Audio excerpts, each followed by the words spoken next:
누구에게 가까이 오시는가의 제목으로 대림절 새벽의 말씀 나누도록 하겠습니다. 우리가 방금 읽은 본문 말씀은 굉장히 잘 알려진 시편 34편의 일부분입니다. 34편의 시제는 여러분이 이미 알고 계시겠지만 다윗이 아비멜렉 왕 앞에서 미친 채 하다가 쫓겨나서 지은 시라고 되어 있습니다. 굉장히 비참한 상황에서 지어진 시죠. 이 시의 미스테리는 첫 절입니다. 첫 절이 굉장히 충격적이죠. 왜냐하면 상황을 한번 생각해 보십시오. 미친 채 하다가 쫓겨나서 지은 시인데 그의 첫 마디가 이겁니다. 내가 여호와를 항상 송축하며 내 입술로 항상 주를 찬양하리이다. 이런 고백이 사실 결코 쉽지 않습니다. 우리의 어려움 속에, 이런 비참함 속에 먼저 하나님을 찬송하고 감사한다는 것이 결코 쉽지 않은데 그런 믿음의 사람들이 있습니다. 사고를 당한 다음에 그래도 이만큼 다친 건 하나님 은혜입니다, 이렇게 말씀하시는 분들 계시죠. 그런 분들을 꼭 이상하게 여기는 분들이 있습니다. 다쳐놓고 꼭 저런 소리 한다. 하나님 살아계시면 안 다치게 하셔야지. 어떤 분이 망하셨는데 집이 남아있으니까 하나님 망해도 집이 남아있으니 너무너무 감사합니다. 망했는데 제 몸이 건강해서 감사합니다. 아이들 건강해서 감사합니다. 그리고 꼭 공부 못하는 아이들 그렇잖아요. 하나님 건강하게 해주셔서 그나마 감사합니다. 이런 거 있지 않습니까? 우리가 인생의 어려운, 오늘 말씀에 나오는 것처럼 고난을 당하는 순간들이 있는데 그때마다 하나님을 여전히 발견하고 하나님의 은혜를 구하고 또 감사하고 찬송하는 사람들이 있었다면 그분들은 이 다윗의 믿음을 닮은 겁니다. 그것이 바로 다윗의 신앙이었고 우리는 그런 신앙을 좀 본받을 수 있어야 합니다. 근데 오늘 말씀은 그 가운데서 특별히 하나님께서 누구와 가까이 하시는가에 대한 말씀을 전해주고 있습니다. 종종 아마 여러분 주변에 있는 분들이 누구와 가깝다고 생각하시는 게 있으실 거예요. 저 집사님은 저 집사님이랑 가까워. 뭐 있잖아요. 저 권사님은 저 권사님이랑 가깝지. 저 목사님은 교인 중에 누구와 가까워라고 생각을 하시는 분들이 있을 겁니다. 아마 저에 대해서도 목사님은 어떤 교인과 가깝고 어떤 목사님과 가깝고 생각하시는 게 있으실 텐데 사실 보이는 것과 다를 때가 굉장히 많습니다. 특별히 여러분은 누가 오셔서 내가 누구와 가깝다고 얘기하는 것을 곧이곧대로 믿지 마셔야 합니다. 왜냐하면 사기꾼들이 대부분 누구와 가깝다로 접근합니다. 나 누구 압니다. 청와대? 요즘 청와대 없어졌죠. 누구와 제가 대통령실 누구와 가깝습니다. 대통령이 저희 아는 사람입니다. 이런 사람들이 사실은 거짓될 때가 얼마나 많은지 모릅니다. 생각해 보니까 저도 별로 가깝지도 않은데 가깝다고 이렇게 가까운 척 할 때가 저도 모르게 있더라고요. 제가 배용준이라는 배우 아십니까? 네. 배용준 씨가 한영고등학교 나왔거든요. 저희 학년이에요. 제 친구들이 배용준을 다 알았어요. 저도 일본 가서 누가 물어보길래 나 배용준 안다 그랬어요.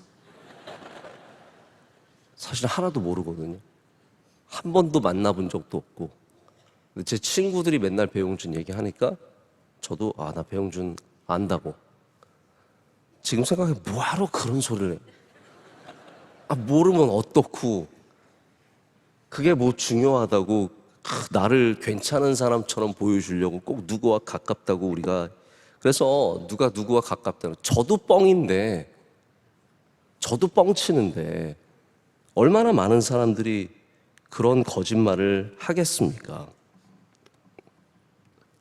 근데 우리가 하나님에 대해서도 누구와 가깝다는 오해를 합니다. 하나님이 누구를 사랑하시고 누구를 복 주시고 누구를 기뻐하시고 누구와 정말로 참되게 가까우신가에 하나님의 진심을 아셔야 합니다. 다윗은 하나님께서 왜 나를 가까이 해주셨는지 알게 된 겁니다. 왜 하나님께서 나에게 가까이 주셨을까요? 내가 괴롭고 내가 연약하고 내가 부족하기 때문에 하나님께서 나에게 가까이 해주셨다는, 내가 고난을 당하기 때문에 하나님께서 나에게 가까이 해주신다는 것, 나에게 가까이 오신다는 것을 경험하게 됩니다. 그러니까 내가 잘났기 때문에 오시는 게 아니라는 거죠. 내가 뛰어나기 때문에, 내가 대단한 믿음을 가졌기 때문에 나에게 가까이 오신 것이 아니라, 내가 하나님의 은혜를 입은 것이 아니라, 내가 이렇게 고난을 당하고 이렇게 어렵고 이렇게 비참하니까 하나님께서 내게 가까이 오신다는 것을 깨닫게 된 겁니다. 마치 신약에서 바울이 나의 연약함에 하나님의 능력이 있다라고 고백하는 것과 같은 이야기입니다. 오늘 말씀에 하나님은 마음이 상한 자와 가까이 하시고 충심으로 통회하는 자를 구원하신다고 합니다. 할렐루야. 우린 대림절을 만나서 바로 이 하나님께서 왜 우리에게 가까이 오셨는지를 생각해 봐야 합니다. 왜 예수님께서 이 땅에 우리에게 가까이 오셨을까요?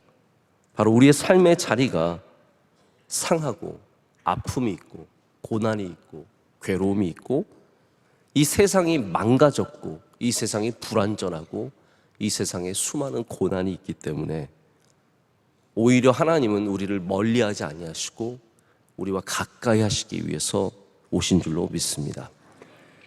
사람들은 필요 없는 사람들을, 약한 사람들을 버립니다.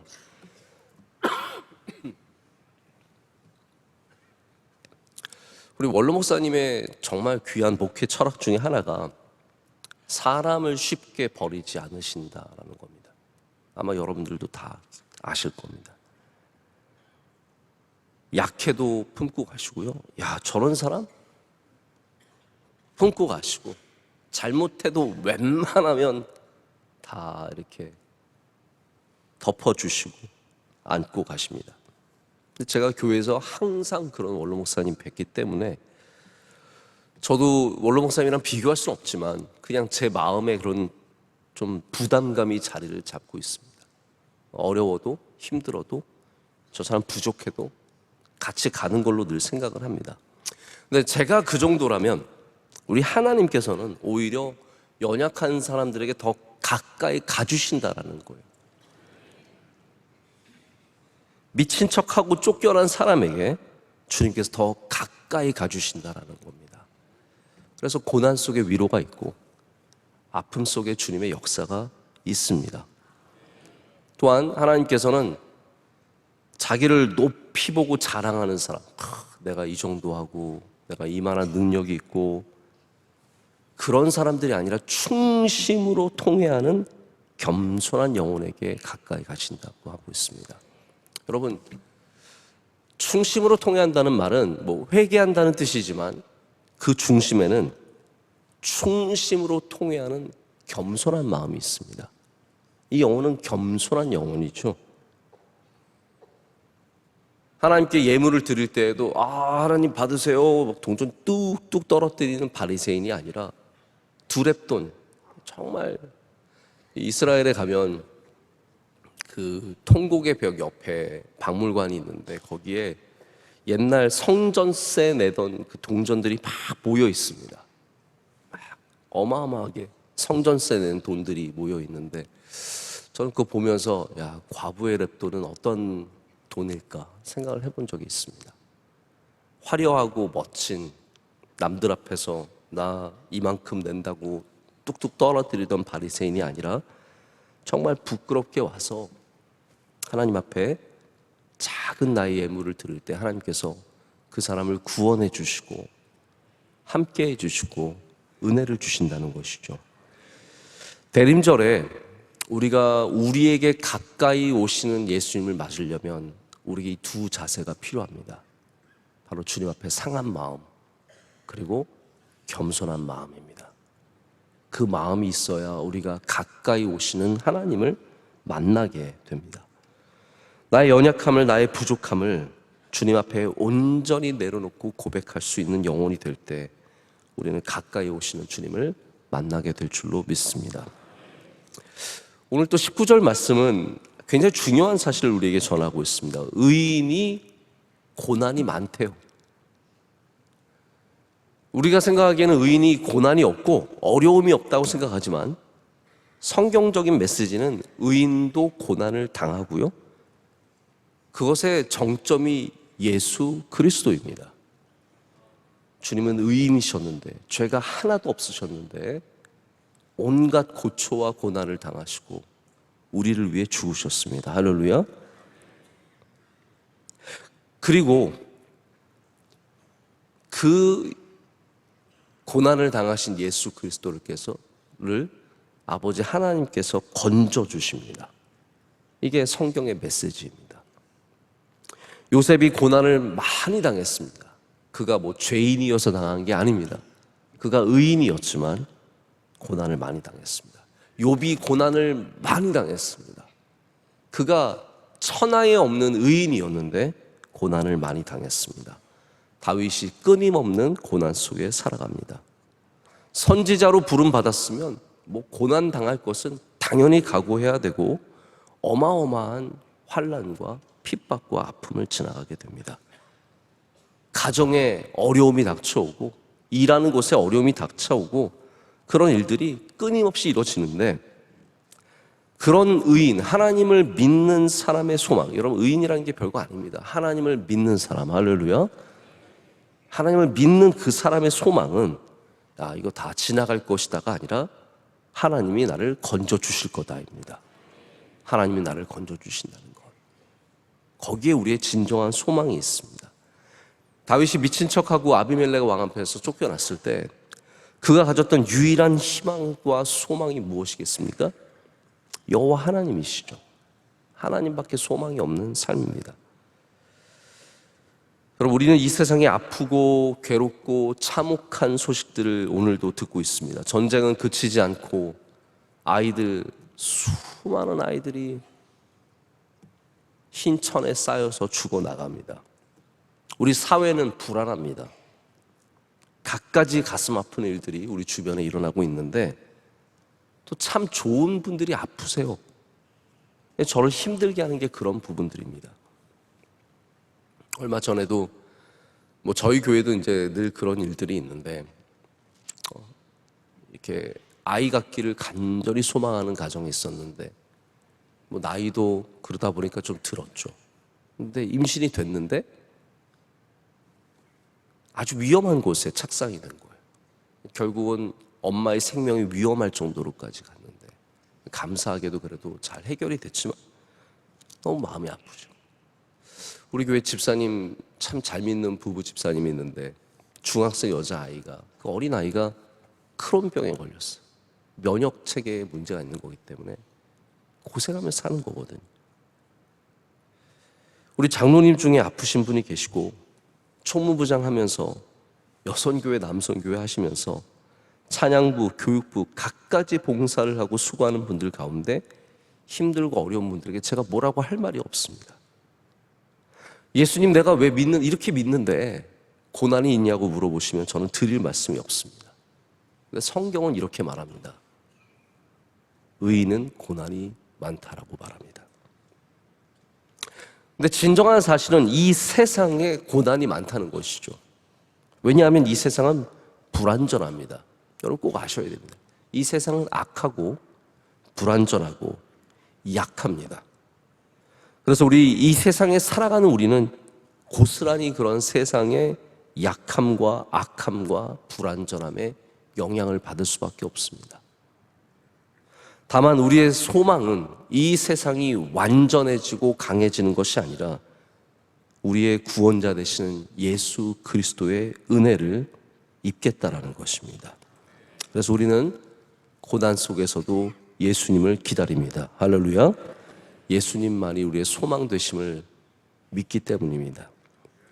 만약 여러분의 삶에 고난이 있고 아픔이 있고 불완전함이 있고 고통이 있다면 오늘 대림절을 맞아서 주님의 오심을 간절히 기다리시기를 축복합니다. 주님이 오십니다. 빛으로 오십니다. 그리고 고난이 있는 우리의 삶 가운데 불완전한 이 세상에 주의 빛을 비춰주시고 은혜를 베풀어 주십니다. 오늘도 우리 가까이 오셔서 우리를 건져주실 줄로 믿습니다. 자, 그런데 이 말씀을 반대로 생각해 볼까요? 반대로 생각해 보면 우리가 또한 누구에게 가까이 가야 하는지를 말해주고 있습니다. 여러분, 누구에게 가까이 가셔야 합니까? 고난 중에 있는 사람들, 연약한 사람들에게 우리가 가까이 가야 합니다.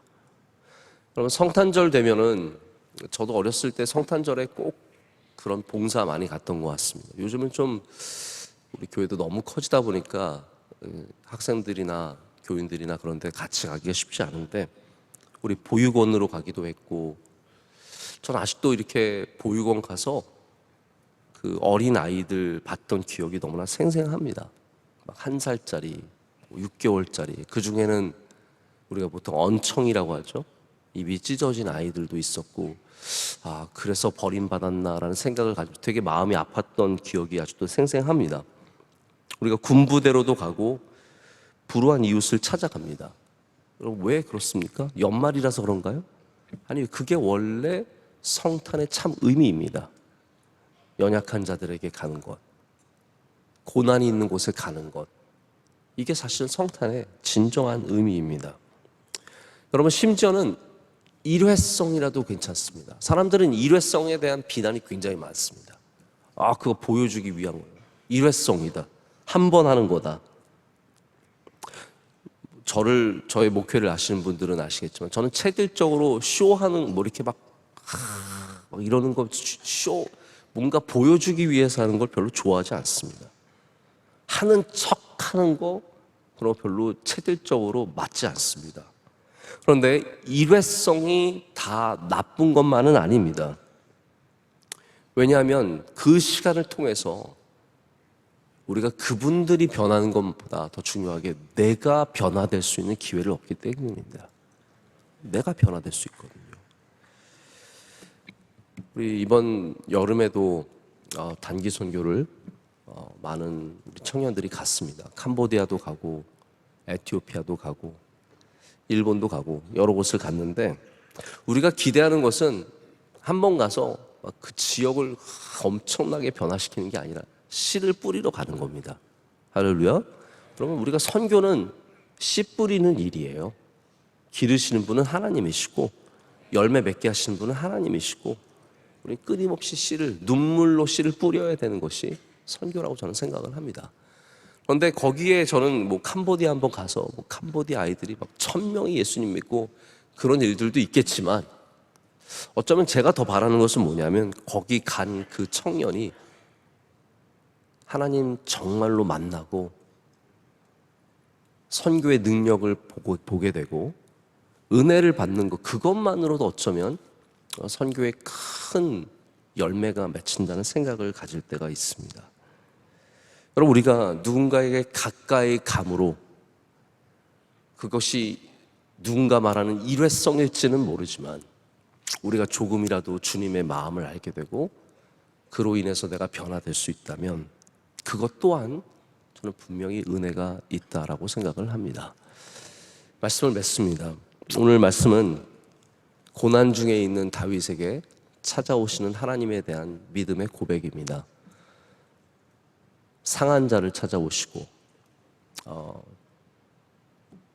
충심으로 통회하는 진정한 겸손한 자에게 찾아오시고, 그리고 의인이 고난이 많다는, 어쩌면 이 세상에 대한 현실에 대한 고백이 있는 말씀입니다. 우리가 대림절에 이 말씀을 통해서 왜 하나님께서 우리에게 가까이 오시는지 다시 한번 생각해 봤으면 좋겠습니다. 왜 하나님께서 이 땅에 오셨습니까? 왜 말씀이 육신을 입고 이 땅에 오셨습니까? 이 세상에 고난이 많기 때문에, 이 세상에 슬픔이 많기 때문에, 이 세상이 불완전하기 때문입니다. 오늘도 불완전한 저희 가정에 주님이 찾아오시길 간절히 소망합니다. 오늘도 연약한 우리 교회에 주님이 가까이 오시기를 바랍니다.